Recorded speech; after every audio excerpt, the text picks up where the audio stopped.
ಹಿಂಗಂತ ಸರಿಯಾಗಿ ಸರ್ವೆ ಆಗಿಲ್ಲ, ಎಲ್ಲರೂ ತಗೊಳ್ತಾ ಇದ್ದಾರೆ, ಸರ್ಕಾರದ ಹಣ ಪೋಲಾಗ್ತಾ ಇದೆ ಅನ್ನೋದು ಅದು ನಾನು ಹೇಳಬೇಕಾಗಿಲ್ಲ, ಅದು ಗೊತ್ತೇ ಇದೆ. ಆದ್ರೆ ಅದರಲ್ಲಿ 2 ತಿಂಗಳದ್ದು ಹೋಯ್ತಲ್ಲ, ಅದು 5,300 ಕೋಟಿ ಇವತ್ತಿನವರೆಗೂ, ಅಂದ್ರೆ ಕಳೆದ ವರ್ಷದ ಫೆಬ್ರವರಿ ಮಾರ್ಚ್ ಇವತ್ತಿನವರೆಗೂ ಲೆಕ್ಕ ಇಲ್ಲ ಅದು. ಸೊ ಇದೆಲ್ಲ ಸಣ್ಣ ಸಣ್ಣ ಕ್ವಶನ್ಗಳು. ಆದ್ರೆ ದೊಡ್ಡ ವಿಚಾರ ನಾನು ಹೇಳೋದಾದ್ರೆ, ಇಲ್ಲಿ ನನಗೆ ಇವರು ಅಂದ್ರೆ ಸಿದ್ದರಾಮಯ್ಯ ಅವರು ಬಹಳ ದಕ್ಷ ಹಾಗೂ ಅನುಭವಿ ರಾಜಕಾರಣಿ ಮತ್ತೆ ಮುತ್ಸದ್ದಿ ನಾಯಕ. ಅವರು 2ನೇ ಸಾರಿ ಸಿಎಂ ಆಗಿದ್ದು. ಅದಕ್ಕೆ ಮುಂಚೆ ಲೀಡರ್ ಆಫ್ ದಿ ಅಪೋಸಿಷನ್ ಆಗಿರೋದು, ಹಲವಾರು ಬಾರಿ ಏನಂದ್ರೆ ಡಿಸಿಎಂ ಆಗಿದ್ದು. ಈ ಎಕ್ಸ್ಪೀರಿಯನ್ಸ್ ಅಲ್ಲಿ ಅವರು ಈ ಸಾರಿಯ ಆಡಳಿತ ದಕ್ಷತೆಯಿಂದ ಕೂಡಿರುತ್ತೆ, ಯಾವುದೇ ಒಂದು ಭ್ರಷ್ಟಾಚಾರದ ಆರೋಪ ಬರಲ್ಲ ಅಂತ ಅನ್ಕೊಂಡಿದ್ದ ನಿರೀಕ್ಷೆ ಇತ್ತು.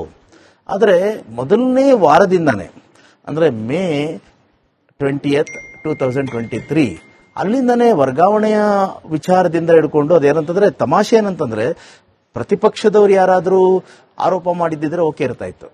ಅಂದ್ರೆ ಆರಂಭದ ಹಂತದಲ್ಲೇನೆ BR ಪಾಟೀಲ್ ಅಂತಹ ಕಾಂಗ್ರೆಸ್ನ ಹಿರಿಯ MLA, ಆಮೇಲೆ ಇವರು ನಮ್ಮ ಬಸವರಾಜ ರಾಯರೆಡ್ಡಿ ಅವರು ಲೆಟರ್ ಬರ್ತಿದ್ದು ನಿಮ್ಗೆ ಜ್ಞಾಪಕ ಇರಬಹುದು. ಅದು ಬಹಳ ದಿನ ಏನಾಗಿರ್ಲಿಲ್ಲ, ಅದು 2-3 ತಿಂಗಳು ಆಗ್ತಾ ಇದ್ದಂಗೆ ಬಂದ್ಬಿಡ್ತು. ಅಲ್ಲಿಂದ ಶುರುವಾಗಿದ್ದು ಯಾಕೋ ಇದನ್ನ ಚೇತರಿಸ್ಕೊಳ್ಳೋಕೆ ಆಗಿಲ್ವೇನೋ ಅಂತ ಬರ್ತಾ ಹಲವಾರು ವಿಚಾರಗಳಿವೆ. ಫಾರ್ ಎಕ್ಸಾಂಪಲ್, ಆದ್ರೆ at the same time BJP ಕೇಂದ್ರದಲ್ಲಿ ಇರುವಂತಹ ಸರ್ಕಾರ ಅವ್ರೇನ್ ಮಾಡಿದ್ರು, ಬಿಜೆಪಿ ಅವ್ರಿಗೆ 2023 ಎಲೆಕ್ಷನ್ಸ್ ಅನ್ನ ಗೆದ್ದು ಮತ್ತೆ ಸರ್ಕಾರ ಅಂದ್ರೆ ಅಧಿಕಾರಕ್ಕೆ ಬರಬೇಕು ಅನ್ನುವಂತ ಒಂದು ಭರವಸೆ ಇಟ್ಟಿದ್ರು, ಅದು ಆಗ್ಲಿಲ್ಲ. ಅವರು ಡಬಲ್ ಇಂಜಿನ್ ಸರ್ಕಾರ ಬರುತ್ತೆ ಅಂತ ಅನ್ನುವಂತ ಒಂದು ಹೆಸರು ಮೇಲೆ ಎಲೆಕ್ಷನ್ ಫೈಟ್ ಮಾಡಿದ್ರು.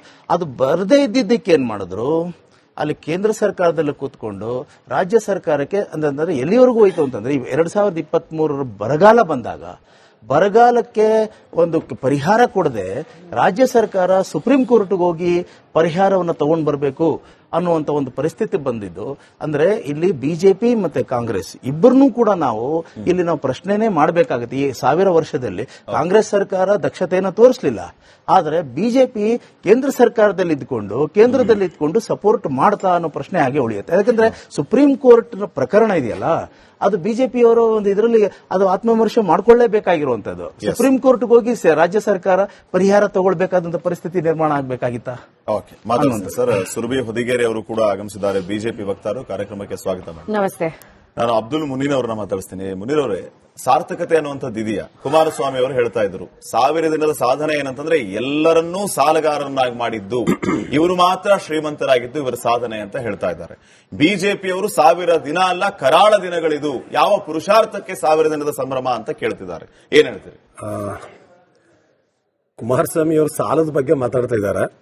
ಅವರು ಪ್ರತಿನಿಧಿಸ್ತಾ ಇರುವಂತಹ ಕೇಂದ್ರ ಸರ್ಕಾರದ ಪರಿಸ್ಥಿತಿ ಹೇಗಿದೆ, 2014ಕ್ಕೆ ಈ ದೇಶದ ಸಾಲ ಎಷ್ಟಿತ್ತು, ಈಗ ಎಷ್ಟಿದೆ, ಅಷ್ಟು ಸಾಲ ಮಾಡಿ ಜನಸಾಮಾನ್ಯನ ಜೀವನ ಮಟ್ಟ ಎಲ್ಲಿಗೆ ತಂದಿಟ್ರು ಅನ್ನುವಂಥದ್ದು ಜಗಜ್ಜಾಹಿರು. ರಾಜ್ಯದ ಹೇಳ್ತೀನಿ. ಬೊಮ್ಮಾಯಿ ಅವರು ಕೊನೆಯ ಬಜೆಟ್ ಮಂಡಿಸಿದಾಗ ಯಾವ ಗ್ಯಾರಂಟಿಯೂ ಇಲ್ಲದೆ, ಯಾವ ಅಭಿವೃದ್ಧಿಯೂ ಇಲ್ಲದೆ 71,000 ಕೋಟಿ ಸಾಲ ಮಾಡಿನೇ ಲಾಸ್ಟ್ ಬಜೆಟ್ ಕೊಟ್ಟಿರುವಂತದ್ದು.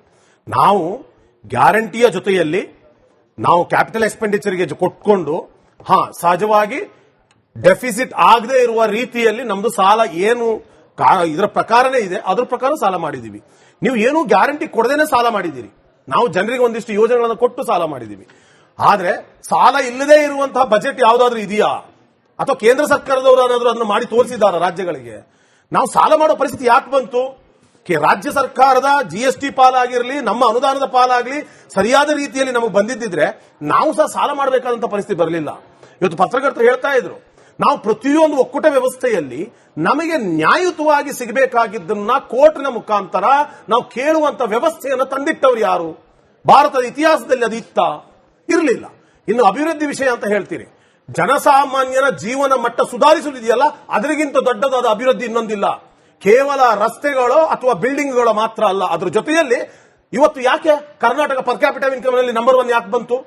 ಇವತ್ತು ಯಾಕೆ ವಿದೇಶಿ ಬಂಡವಾಳ 2ನೇ ಸ್ಥಾನದಲ್ಲಿ ಇದೀವಿ? ಯಾಕೆ ಇವತ್ತು GDPಯಲ್ಲಿ 1ನೇ ಸ್ಥಾನದಲ್ಲಿ ಇದೀವಿ?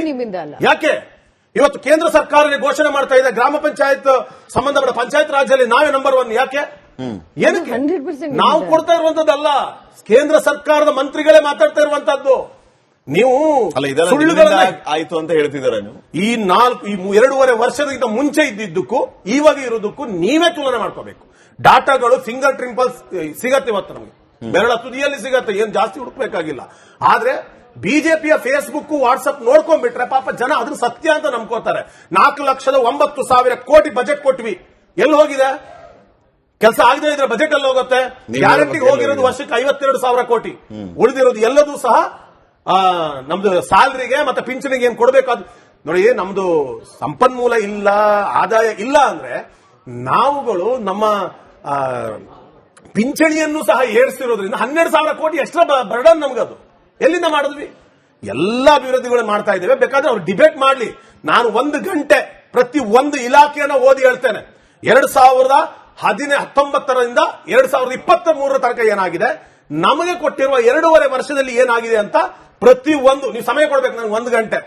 ಸರ್ಕಾರ ಪಕ್ಷವನ್ನು ಬಿಡುಗಡೆ ಮಾಡಿಸಿದ್ದಲ್ಲ, ಸರ್ಕಾರವೇ ಬಿಡುಗಡೆ ಮಾಡಿಸಿರುವಂತಹದ್ದು, ಅಧಿಕಾರಿಗಳೇ ಕೊಟ್ಟಂತ ರಿಪೋರ್ಟ್ಗಳನ್ನ ನೀವು RTI ಮುಖಾಂತರ ಕೇಳಬಹುದಾದಂತಹ ಅಂಕಿ ಸಂಖ್ಯೆಗಳನ್ನ ಕೊಡ್ತೇನೆ.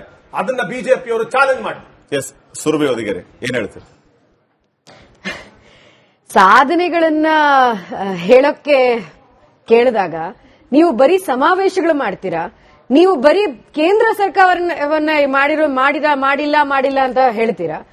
ಸಾಧನೆಗಳ ಬಗ್ಗೆ ಮಾತಾಡಿ ಅಂದ್ರೆ ಅದ್ರಲ್ಲಿ ಇಲ್ಲ, ನಾವು ಇಲಾಖೆವಾರು ನಿಮಗೆ ಡೇಟಾ ಕೊಡ್ತೀನಿ ಅಂತ ಹೇಳ್ತೀರಾ. ಆದ್ರೆ ನೀವು ಸದನದಲ್ಲಿ ಗೃಹಲಕ್ಷ್ಮಿದು 2,000 ದುಡ್ಡು 2 ತಿಂಗಳು ಎಲ್ಲಿ ಹೋಯ್ತು ಅಂತ ಗಟ್ಟಿಯಾಗಿ ಹೇಳ್ತೀರಾ. ಇಲ್ಲ, ನಾವು ಗ್ಯಾರಂಟಿ ಕೊಟ್ಟಿದೀವಿ, ನಾವು ಬಂದಿದ್ದೆ ಆ ಭರವಸೆಯಿಂದ. ಆಮೇಲೆ ನೀವೇ ಹೇಳ್ತೀರಾ ಇಲ್ಲ ನಮ್ ಕೈಲಿ ಆಗ್ಲಿಲ್ಲ ಕೊಡೋದಿಕ್ಕೆ. ಯಾಕಾಗ್ಲಿಲ್ಲ? ಇನ್ನೊಂದು ಪ್ರಶ್ನೆ, ಇದೆಲ್ಲ ಆದ ನಂತರ ಯಾವ ಪತ್ರಕರ್ತರು ಇವತ್ತು ಮಾತಾಡಿದ್ರು, ಎಷ್ಟು ಭರವಸೆಯಿಂದ ಬಂದಿದ್ದು ಈ ಒಂದು ಸರ್ಕಾರ. ಹೌದು, ನಾವು ಒಪ್ಕೊಳ್ತೀವಿ, ಹಂಬಲ್ ಆಗಿ ಒಪ್ಕೊಳ್ತೀವಿ, ಜನ ಕೊಟ್ಟಿರುವಂತಹದ್ದು ಮ್ಯಾಂಡೇಟ್ ಇದು ಕಾಂಗ್ರೆಸ್ಗೋಸ್ಕರ ಅಂತ. ಏನ್ ಹೇಳಿ ಬಂದಿದ್ ನೀವು? ಓಹೋ, ಒಂದು ಸುಳ್ಳು ಕ್ಯಾಂಪೇನ್ 40% ಸರ್ಕಾರ ಅಂತ ಶುರು ಮಾಡ್ಕೊಂಡು ಬಂದಿದ್ದ ಕ್ಯಾಂಪೇನ್ ಅಲ್ಲಿ ಭ್ರಷ್ಟಾಚಾರ. ವಾಲ್ಮೀಕಿ ನಿಗಮದಲ್ಲಿ SC/ST ಸಮುದಾಯಕ್ಕೆ ಮೀಸಲಿಟ್ಟ ಹಣವನ್ನ ತಗೊಂಡು ಬೇರೆ ಬೇರೆ ವಿಷಯಕ್ಕೆ ಉಪಯೋಗಿಸ್ತಾ ಇರುವಂತದ್ದು. ಮತ್ತೆ ಏನು ಕೇಂದ್ರ ಸರ್ಕಾರದ ಮೇಲೆ ನಮ್ಗೆ ದುಡ್ಡೇ ಬಂದಿಲ್ಲ, ಸಾಲ ಅಷ್ಟು ದೊಡ್ಡದಾಗಿದೆ. ಸರ್, ನೀವೇ ಹೇಳಿದ್ರಿ ಕ್ಯಾಪಿಟಲ್ ಎಕ್ಸ್ಪೆಂಡಿಚರ್ ಎಷ್ಟು ಕಡಿಮೆ ಆಗಿದೆ. As per last budget capital expenditure ಕಡಿಮೆ ಆಗಿರೋದು 12%, ರೆವಿನ್ಯೂ ಎಕ್ಸ್ಪೆಂಡಿಚರ್ ಜಾಸ್ತಿ ಆಗಿದೆ. ಅಂದ್ರೆ ಸಾಲ ಮಾಡ್ತಾ ಇರೋದು ನೀವು, ಕ್ಯಾಪಿಟಲ್ ಎಕ್ಸ್ಪೆಂಡಿಚರ್ ಅಲ್ಲ. ಇವಾಗ ಯಾರೇ ಆದ್ರೂ ಮನೆಯಲ್ಲೂ ಕೂಡ ನಾವು ಏನಕ್ಕೆ ಸಾಲ ತಗೊಳ್ತೀವಿ? ಆಸೆಟ್ ಕ್ರಿಯೇಷನ್ಗೋಸ್ಕರ ಸಾಲ ತಗೊಳ್ತೀವಿ, ಏನಾದ್ರೂ ಅದರಿಂದ ಪ್ರೊಡಕ್ಟಿವ್ ಬರ್ಬೋದು ಅಂತ. ಸಂಬಳ ಕಟ್ಟೋದಿಕ್ಕೆ ಇಂತಹ ವಿಷಯಕ್ಕೋಸ್ಕರ ನೀವು ಸಾಲ ತಗೊಂಡ್ರೆ ಅದು ಬಿಟ್ಟು ಬೆಲೆ ಏರಿಕೆ, ಇದನ್ನು ನೀವು ಡಾಟಾ ಕೊಟ್ಬಿಡ್ಬೋದು. ನೀವು ಮಾತಾಡಬೇಡಿ, ನಾನು ನಿಮ್ಮನ್ನು ಸ್ಟಾಪ್ ಮಾಡಲಿಲ್ಲ. ಬೆಲೆ ಏರಿಕೆ ಬಗ್ಗೆ ಹೇಳಿದ್ರೆ A ಇಂದ Z ವರೆಗೂ ನಾನ್ ಹೇಳಬೇಕಾಗಿಲ್ಲ. ಹೇಳ್ತೀನಿ, ಹಾಲಿನ ಬೆಲೆ ಇರ್ಬೋದು, ಎಣ್ಣೆ ಬೆಲೆ ಇರ್ಬೋದು, ಪೆಟ್ರೋಲ್ ಡೀಸೆಲ್. ನೀವು ಪೆಟ್ರೋಲ್ ಡೀಸೆಲ್ ಕೇಂದ್ರ ಸರ್ಕಾರ ಅಂತ ಹೇಳಿದ್ರೆ ಬೇರೆ ಗುಜರಾತಿನಲ್ಲಿ ಕಡಿಮೆ ಇಲ್ವಾ? ಹೆಣ್ಮಕ್ಳಿಗೆ ಇವತ್ತು ಚೆನ್ನಾಗಿ ಗೊತ್ತಿದೆ, ನೀವು ಒಂದ್ ಕೈಯಿಂದ ಕೊಡ್ತಾ ಇದ್ದೀರಾ, ಇನ್ನೊಂದ್ ಕೈಯಿಂದ ತಗೋತಾ ಇದ್ದೀರಾ. ನಾನ್ ಹೇಳಬೇಕಾಗಿಲ್ಲ. ಜನ ನೀವ್ ಯಾಕೆ ಇಷ್ಟೊಂದು ಅಂದ್ರೆ ನೋಡಿ, 100 ದಿವಸ ಆದ್ಮೇಲೆ ಸಾಧನಾ ಸಮಾವೇಶ ಕನಕಪುರದಲ್ಲಿ